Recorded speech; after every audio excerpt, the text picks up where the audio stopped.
Peace, family. It is I, Miss Iilah Moon. I am back, and today I'm actually sitting in the park because I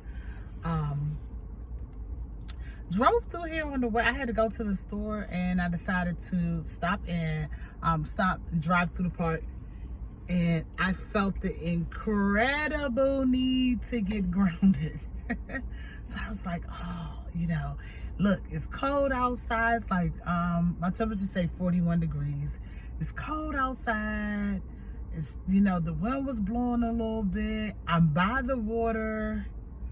And on top of everything else, I have a show this weekend. For those of you who don't know, I do sing. I'm a gigging vocalist. And I was like, are you really going to take your shoes off? But I was instructed, and Spirit was like, you need to ground.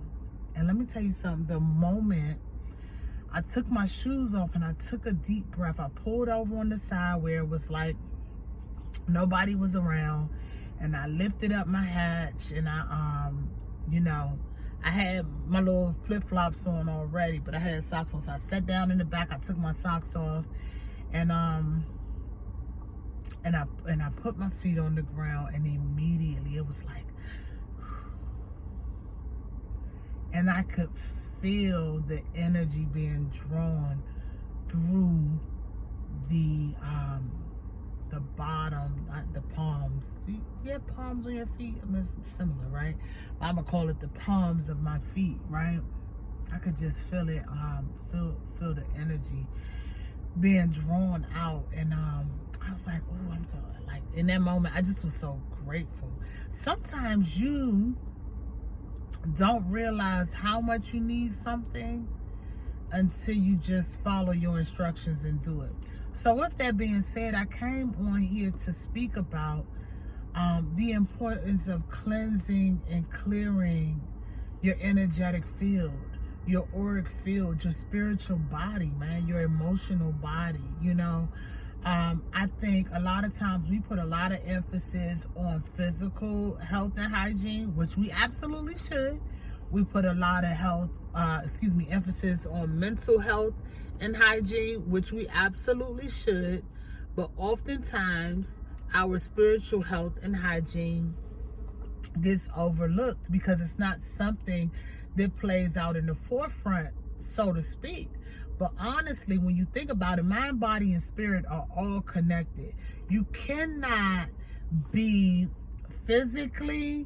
completely physically healthy if you are not too mentally and spiritually healthy. You cannot be completely mentally healthy if you don't have a level of physicality and spirituality with it. You can't be all spiritually healthy if physically you aren't tending to your physical and mental health and hygiene. They all work together, which is why when you get sick, you had indications. Let's say you come down with a physical illness. All of those things start in the emotional and in the spiritual body, and they work their way outwards. It starts internally and works its way outward. By the time you get to a physical expression of an illness, right, it has already, it's been through levels, and now it's to the point where it's coming out physically. Now, a lot of people don't like to hear that, because then it's like, well, what do you mean? No, because they're all connected. And 9 times out of 10, not even 9 times out of 10, all the time, you can, if you're willing to really go in, you can dive deep and really figure out, because it will directly correlate to one of your energy centers in your body, i.e. your chakras. Now look, I hear people all the time say, and y'all don't mind my incense. That's one of the things that I love, a good smell of incense, and not those gas station joints either. I always do don't buy me no incense from the gas station. But anyway, so I got back in the car and I parked and I lit my incense. But anyway, so yeah, you can correlate it directly to an energy center in your body, and it indicates the imbalance. Everything starts with an imbalance, right? Any ailment or anything, right? And so what's so interesting to me is sometimes I hear people say, I don't need no chakras. Well, you don't have to need them, but you have them. They're energy centers. And before they were called chakras, forgive me, I don't know the initial terminology, because I believe the if I'm not mistaken, we learned that it comes out of Eastern medicine, maybe Buddhist philosophy, or I think even the term might be Sanskrit, which is an ancient language dialogue. But prior to then, if I'm not mistaken, and I might have to go look this up, but I believe that it really started in ancient Kemet, and it really could be before then. Who knows? You know what I mean? The point is that this knowledge has been around for thousands of years, honestly. Like, we're clear that we have energetic centers in the body, and when they're out of balance, other things transpire. And so when I hear people say, well, I don't need no chakras, all I need is Jesus. Okay, Jesus had chakras.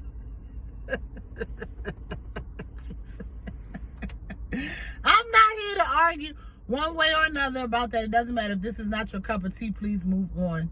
But I'm just speaking about the importance of your spiritual health and hygiene. So the reason I correlated that into that, because when we are not taking care of ourselves on that level, then we have these physical manifestations that come up. So I had no idea. Well, I did. I was starting to feel a little anxious, and I even asked myself, I was like, why are you you're a little anxious? You know what I mean? And so it was so crazy when I decided to drive to the water. I didn't have any plans on getting out. And Spirit was like, you need the ground. Put your feet on the ground. I think that's something far too often that gets overlooked. When I was growing up, I used to get in trouble for walking outside barefoot. It's so interesting how, as a child, when you're in your natural state and you're moving instinctually, you do the things that are naturally in tune with your body, right? So let's fast forward. As we are sitting here now, we are coming into the end of the Gregorian calendar year, right? And I always feel like nature gives us these inklings of sparks of information in terms of what we should be doing at this time. And it's so interesting to me that this is a time of year where you have animals that hibernate, the leaves fall off the tree and they refertilize the ground, and everything is preparing to hunker down so that it can be renewed, so to speak. So when the spring comes in, you've shed all of the dead weight and the dead skin, and you're well rested, and new flowers and new things bloom, right? And I always think it's so interesting when you pay attention. This time of the year, we're caught up in the hustle and bustle. But if we're paying attention to nature in any sense of the word, this really is and should be more of a resting period. Now, I'm not saying to negate, being with family and friends, because I think there's nothing greater in the world than love, for real. And if you can be around people that you genuinely connect with and genuinely have love for, that's amazing. And have a good time and fellowship. I think oftentimes we underestimate the power of community. So if you have people that you can be around this time, that's cool. But also, I just want you to remember to give yourself time and space. So with that being said, I'm asking you, what do you do to maintain your spiritual health and hygiene? What do you do to make sure that all of the energy that you attract and is attracted to you throughout your day or throughout your week or throughout your month doesn't find a permanent home within your energetic being? How do you rid yourself of the energy? Are you doing anything to make sure that you're not holding on to these energies, right? Furthermore, and this video is a little longer than the last ones that I've been doing lately because they just got me talking, honey. And so, listen. Furthermore, one of the things I noticed that over the last 3 months, every personal planet, sun, of course the moon, because the moon is the fastest moving heavenly body, but all of the luminaries as well as all of the personal planets have come past the south node. So that's of course the moon, the sun, Mercury, Venus, and Mars. In the last 3 months, all of those planets, which are our personal planets, the ones we feel on a day-to-day level, have come across the south node. Now, if you're not sure what the south node is, let me tell you. The south node is it's a point that's calculated through the nodes of the moon.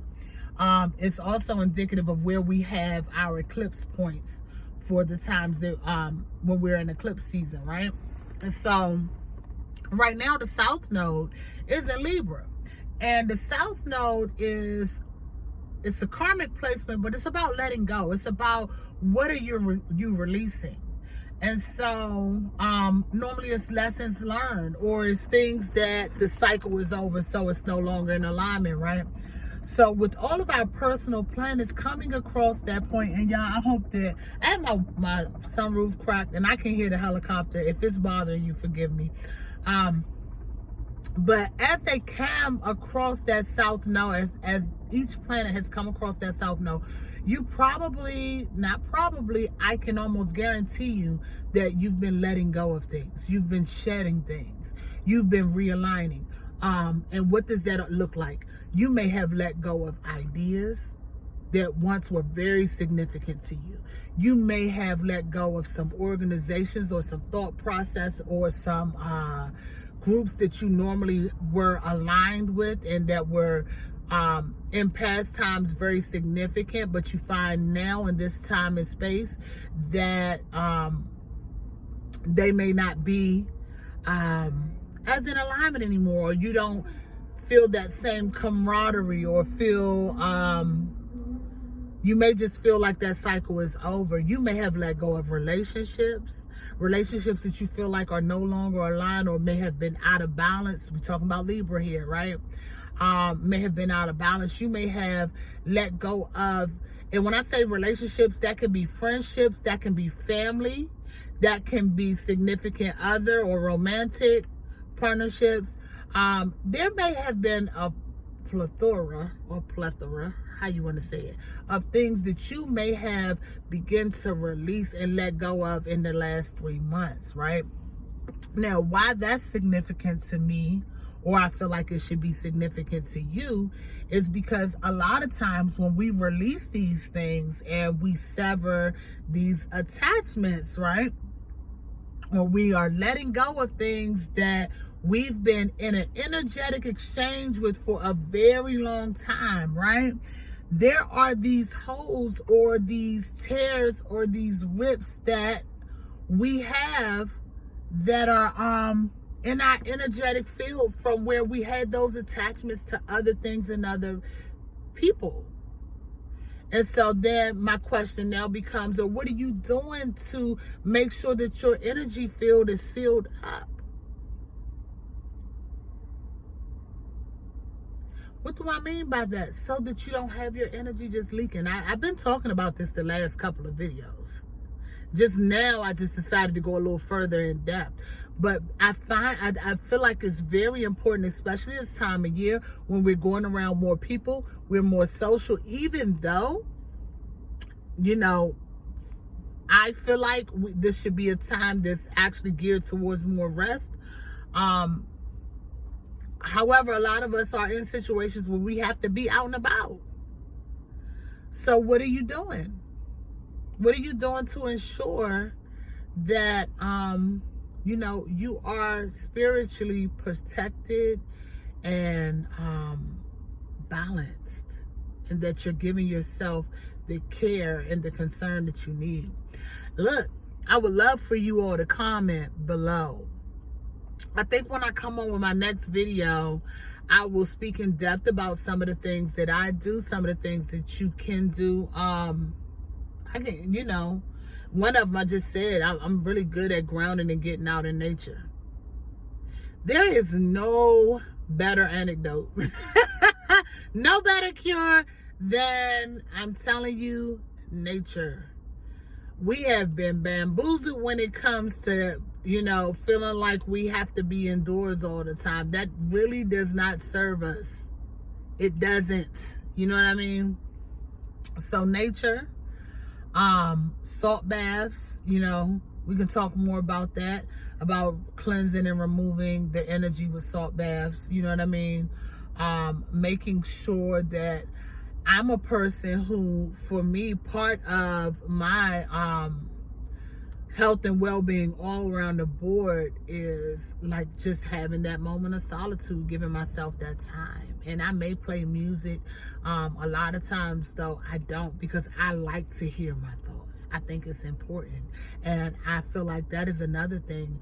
When people cannot sit still and long enough to be okay with allowing their thoughts to filter through so they can hear what's coming through.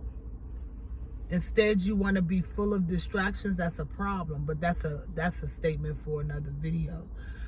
Anyway, I felt compelled to come on and share that. I hope this helps someone. If you enjoyed this content, don't hesitate to share it with someone if you think it's someone who can use it. Like, share, comment, subscribe. Y'all let me know what you're doing to make sure that your spiritual health and hygiene is on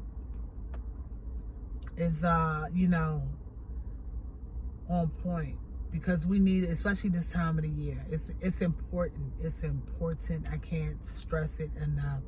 And look, don't underestimate the power of meditation either. I do pray. I love to pray.